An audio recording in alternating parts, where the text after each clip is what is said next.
Hello student, कैसे हैं आप सब। उम्मीद करते हैं आप सब खैरियत से होंगे। अगर आप लोग मेरा वीडियो को देखते हैं तो कम से कम एक बार लाइक जरूर कर दीजिए और सब्सक्राइब करके बेल आइकन को प्रेस कर दिया कीजिए, ताकि जब भी हम वीडियो अपलोड करें तो आपको मिल सके। और इसे अपने इस वीडियो को अपने दोस्तों से भी शेयर कीजिए, इसका लिंक को, ताकि वो लोग को भी मिल सके इसका फायदा। तो आज आप लोगों के लिए जो बीए पार्ट थर्ड का एग्जाम होने वाला है उसके लिए जीएस का टॉपिक 4 बुलाए हैं। पहला टॉपिक है सूचना के अधिकार, दूसरा टॉपिक है ग्राम पंचायत, तीसरा है ग्राम कचहरी, चौथा है पंचायत समिति। तो चलिए देखते हैं कि ये जो सूचना का अधिकार क्या है, आखिर क्यों बनाया गया, उसके बारे में जानेंगे। तो सबसे पहले जानेंगे कि जो सूचना का अधिकार है वो आपको राजस्थान में शुरू हुआ था।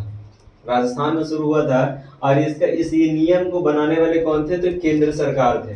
और इस नियम को केंद्र सरकार द्वारा जो लागू किया गया था, कब किया गया था, तो 12 अक्टूबर 2005 को लागू किया गया था। इस सूचना के अधिकार से बहुत सारा फायदा है, जिससे राज्य के स्तर पर, राज्य के हिसाब से, ग्रामीण क्षेत्रों में, जिला स्तरीय या पूरे देश के हिसाब से भी इसको आप देख सकते हैं कि इसका बेनिफिट है।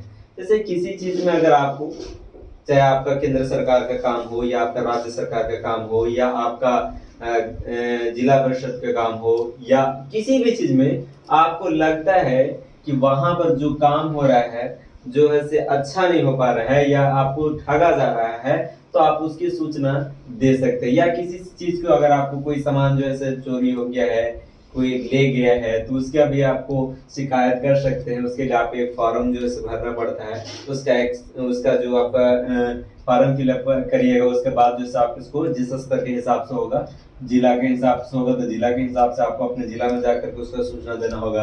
राज्य के हिसाब से होगा तो राज्य में उसका सूचना देना होगा।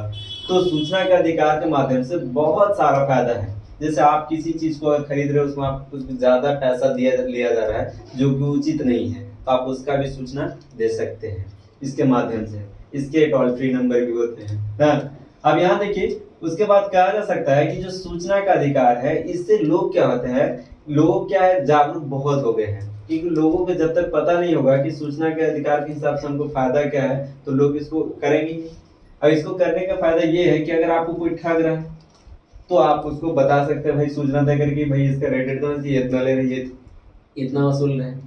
या कोई माप तौल में कमी अगर कर रहा है तो उसके हिसाब से इसका सूचना कंप्लेन किया जा सकता है कि फला जगह जो है दुकान में इतना होना चाहिए, इतना लिया जा रहा है। या किसी काम को या किसी चीज को अगर ध्वस्त हुआ है या आपको जरूरत है तो उसका भी इसके हेल्पलाइन नंबर पर देख सकते हैं इसका सूचना। उसके बाद आपसे कह रहा है कि ग्राम पंचायत, जो ग्राम पंचायत है, ये आपका पंचायती राज व्यवस्था का महत्वपूर्ण इकाई है ना। एक ऐसा इकाई जिसमें आप देख सकते हैं कि हम लोग सब जो ग्रामीण क्षेत्र के लोग हैं सारे लगभग आते हैं। तो इसमें कहने का मतलब है कि इसका जो कार्यकाल होता है वो लगभग 5 वर्षों को होता है, लगभग के 5 वर्ष ही मान लीजिए। अब इसका जो है सर, जिसका कार्यकाल होता है 5 वर्षों के लिए होता है। और इसका एक सदस्य कब चुना जाता है, तो 500 जनसंख्या के पीछे एक सदस्य को चुना जाता है ना। अब देखिए इसमें जो सदस्य होंगे, तो कह रहा है कि सदस्यों की जो नियुक्ति जो कार्य कर रहा है उसको मतलब ग्राम पंचायत के ना न्यूनतम जो संख्या है सदस्यों की, वो कितना है, 10 हो सकता है। और ज्यादा से ज्यादा कितना, 14, ज्यादा से ज्यादा 14। अब इसमें जो है कुछ पुरुष होंगे तो कुछ स्त्री होंगे। तो यहाँ ध्यान रखना है कि महिलाओं की जो भागीदारी है, आपको 1/3 भाग महिलाओं के लिए आरक्षित रखा गया है स्थान इसमें, ग्राम पंचायत में ना। ग्राम पंचायत का प्रधान जो कौन होता है, सो कौन होता है, मुखिया होता है। ग्राम पंचायत का प्रधान कौन होता है, मुखिया होता है। और प्रत्येक ग्राम पंचायत में एक सचिव होता है जिसका नियुक्ति कौन करता है, राज्य सरकार। जिसका नियुक्ति कौन करता है, राज्य सरकार।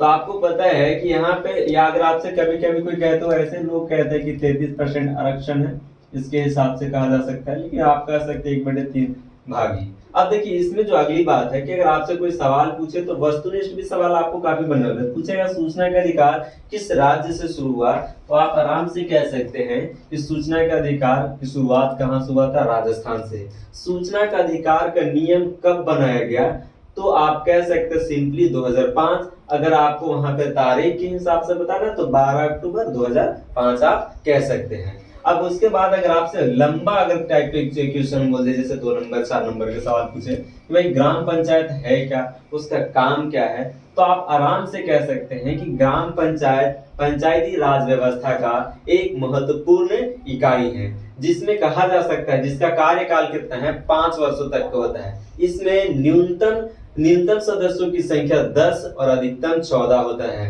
ना। और इसमें कहा जाता है कि एक ग्राम पंचायत का जो आपका प्रधान होता है वो कौन होता है, मुखिया होता है। और इसमें प्रत्येक ग्राम पंचायत में एक सचिव होता है, जिसका नियुक्ति कौन करता है, राज्य सरकार ना। अब उसके बाद देखते हैं हम कि ग्राम कचहरी क्या है। तो ग्राम कचहरी की बात किया जाए तो ग्राम कचहरी में आपको देखिए, कचहरी का मतलब क्या होता है, जहां पर न्याय होता हो। आपको कोई समस्या है, उस समस्या का समाधान वहीं मिलेगा। उस समस्या को आपको कोई अगर नहीं सुन रहा है, यानी कि आपको कोई न्याय नहीं दे पा रहा है, तो आप ग्राम कचहरी में जाकर के दे सकते हैं। तो ग्राम कचहरी में ग्रामीणों को न्याय दिलाने की एक जगह है। ग्रामीणों को न्याय दिलाने की एक जगह है। इसके सदस्य कुल मिलाकर के 9 होते हैं, जिसमें 8 को पंच होते हैं और 1 सरपंच होते हैं। अब उसके बाद कहिएगा कि कहा जाता है इसको में कि ग्रामीणों को न्याय दिलाने का इसका एक ना जगह है, जिसको हम कह सकते हैं ग्राम कचहरी। इसको में सदस्यों की कुल संख्या 9 होता है, और जिसमें 8 पंच होते हैं और 1 सरपंच होते हैं। अब ये सरपंच तो है, लेकिन अगर वो ना रहे तब तो उसके लिए उप सरपंच को ही चुना जाता है। तो ये उप सरपंच कहाँ से आते हैं भाई, तो आप तो 9 बोले थे, एक और चुनाएगा तो 10 हो जाएगा, 10 नहीं होगा। आप ध्यान से रखिएगा, जो 8 को पंच रहते हैं उन्हीं में से किसी एक को उप सरपंच के रूप में चुन लिया जाता है, ताकि आप सरपंच की अनुपस्थिति में उनके जगह वो काम कर सकें, है ना। अब उसके बाद देखिए, जो आपको देख रहे हैं इनका जो कहा जाता है कि जो शेष, अब देखिए इसमें जो है पंचों की कैसे कैसे नियुक्ति किया जाता है। तो 4 को पंच को गुप्त मतदान के हिसाब से चुना जाता है, छिपी हुई मतदान के हिसाब से। और जो शेष 4 पंच है, इसको निर्वाचन मंडल के द्वारा चुना जाता है, निर्वाचन मंडलों के द्वारा चुना जाता है। और इनके कार्यकाल आपको बताया जा रहा है कि 5 वर्षों का अधिक से अधिक रहता है। और इसमें जो मामला सुलझाया जाता है उसको कहा जाता है दीवानी मामलों। और दीवानी मामलों, जिसको आपको अगर लगता है कि जुर्माने के तौर पर, तो 500 से अधिक का फैसला नहीं दिया जाता है, लगभग 500 तक के ही दिया जाता है। और उसके बाद एक और होता है फौजदारी ना। तो फौजदारी मामले में केवल इसमें जो काम है इसका ग्राम कचहरी का, वो सिर्फ जुर्माना लगाने का काम है, दूसरा कुछ भी नहीं ना। अब उसके बाद कह रहा है कि इसका प्रधान कौन होता है भाई, तो इसका प्रधान होता है सरपंच, इसका प्रधान होता है सरपंच। इसका चुनाव कौन करते हैं, तो 8 पंच द्वारा इनको चुना जाता है। सरपंचों को किसके द्वारा चुना जाता है, 8 पंचों के द्वारा चुना जाता है ना। अब 8 पंचों के द्वारा कहा जाता है, तो आप ध्यान रखिए 8 पंचों के द्वारा जो कहा जाता है, तो अभी आपको हम जस्ट बताते कि उप सरपंचों के द्वारा चुना जाता है, उप सरपंचों के द्वारा चुना जाता है। सॉरी, उप सरपंच को 8 पंचों के द्वारा चुना जाता है। अब उसके बाद आपको जो कहा जा रहा है कि अगला जो टॉपिक है से पंचायत समिति का है। तो पंचायत समिति का क्या है, तो कहा जा सकता है कि पंचायती राज व्यवस्था का दूसरा सबसे बड़ी महत्वपूर्ण अंग है ये। पंचायती राज व्यवस्था का दूसरा सबसे बड़ी महत्वपूर्ण अंग है। इसका भी कार्यकाल कितना होता है, 5 वर्षों का होता है। कितना वर्ष का होता है, तो 5 वर्षों का होता है।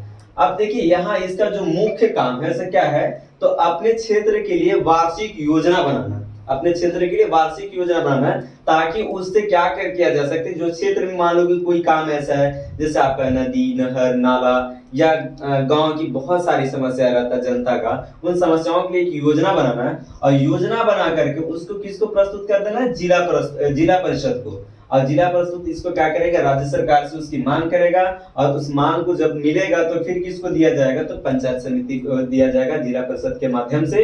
और जिला परिषद जो इसको काम देंगे, उस काम को समय के हिसाब से पूरा करना होता है।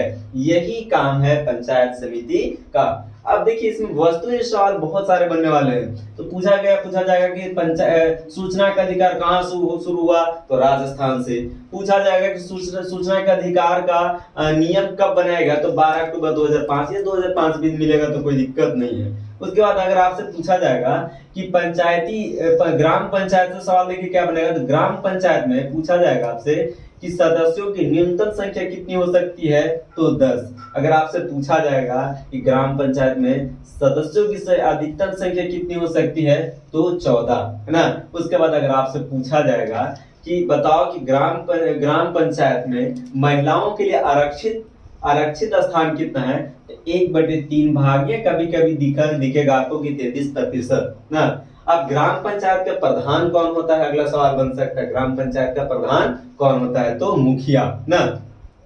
अब देखिए इसको हम कहा जा रहा है कि अब देखिए इसको हम बताओ कि ग्राम पंचायत में कितने सचिव होते हैं, तो एक ही सचिव होता है ग्राम पंचायत में ना, जिसकी नियुक्ति कौन करता है, ग्राम पंचायत के सचिव की नियुक्ति कौन करता है, तो राज्य सरकार। ये भी आप सवाल बना सकते हैं। एक बात ध्यान रखेंगे, अगर आपको लगता है कि हमको सवाल बनाना चाहिए, अगर यहाँ बोर्ड पे लिखी हुई चीज नहीं दिख रहा था, वीडियो को जब हम बोल रहे हैं तो उसको स्टॉप करके सवाल को बना लीजिए, उसके बाद उसका आंसर रिपीटेड करके बैक करके एक बार चेक कर लीजिए, हमने जो बोला उसका उत्तर वही लिखना है ना। इस तरह से आप अगर इसको तैयार करेंगे तो 4 टॉपिक के कम से कम 20 सवाल तो जरूर बनेंगे। 20 सवाल वस्तुनिष्ठ बन जाएंगे और 4 सवाल आपको लॉन्ग टाइप के क्वेश्चन बन जाएगा, जो लघु टाइप के सवाल रहेगा। इस तरह से आप इसको क्लियर कर लेंगे। आपको ग्राम कचहरी ना को ग्राम कचहरी के हिसाब से सवाल बनाते हैं, इसको हम कहते हैं सदस्यों की संख्या कितने, 9, जिसमें कुल मिलाकर के 8 पंच रहते हैं, जिसमें 4 पंच को गुप्त मतदान के द्वारा और 4 पंचों को मंत्रिमंडल द्वारा, और एक क्या होते हैं, सरपंच होते हैं, और एक क्या होते हैं, उप पंच। तो ये उप सरपंच जो 8 को पंच उन्हीं में से रहते हैं, ठीक है। आप देखिए उसके बाद आपको पंचायत समिति से आपको लेना है, तो पंचायत समिति से भी आप सवाल बना सकते हैं कि पंचायत समिति का दूसरा सबसे बड़ा अंग कौन सा है, तो आप कह सकते हैं आपको कि यहाँ पे आप पंचायत के हिसाब से कहेगा तो कहेंगे कि पंचायत समिति कौन सा पंचायती राज व्यवस्था का अंग है, तो दूसरा ना। आप पंचायत समिति के जो कार्यकाल कितना वर्ष को होता है, तो 5 वर्ष। इन सभी का कार्यकाल लगभग 5 वर्ष का ही होता है। आप इस वीडियो को अच्छा से देखिए और अपने दोस्तों को भी शेयर कीजिए, और इससे आप अपने सवाल को बनाइए और तैयार करके अपने पास रखिए और इसको अच्छे से याद कर लीजिए। उम्मीद करते हैं कि आपको इस वीडियो से सवाल जो बनेगा आपको बहुत काम आएगा, एग्जाम के लिए बहुत ही महत्वपूर्ण है। और अगर आपको यहाँ दिखना है कि अगर अच्छा लगता है ये वीडियो, तो आप दूसरों को भी शेयर कीजिए और उसको समझाइए, वो भी देख सकते हैं और देख करके अपने एग्जाम को अच्छे से क्लियर कर पाएंगे ना। आज के लिए इतना ही दोस्तों, कल फिर नए टॉपिक आपके लिए 2, 4, 5 टॉपिक बनाएंगे। हर दिन आपके लिए एक टॉपिक जरूर बनाएंगे, आप उसको जरूर देखिएगा और इसे शेयर भी कीजिए और लाइक भी कीजिए ना। आज के लिए इतना ही, धन्यवाद।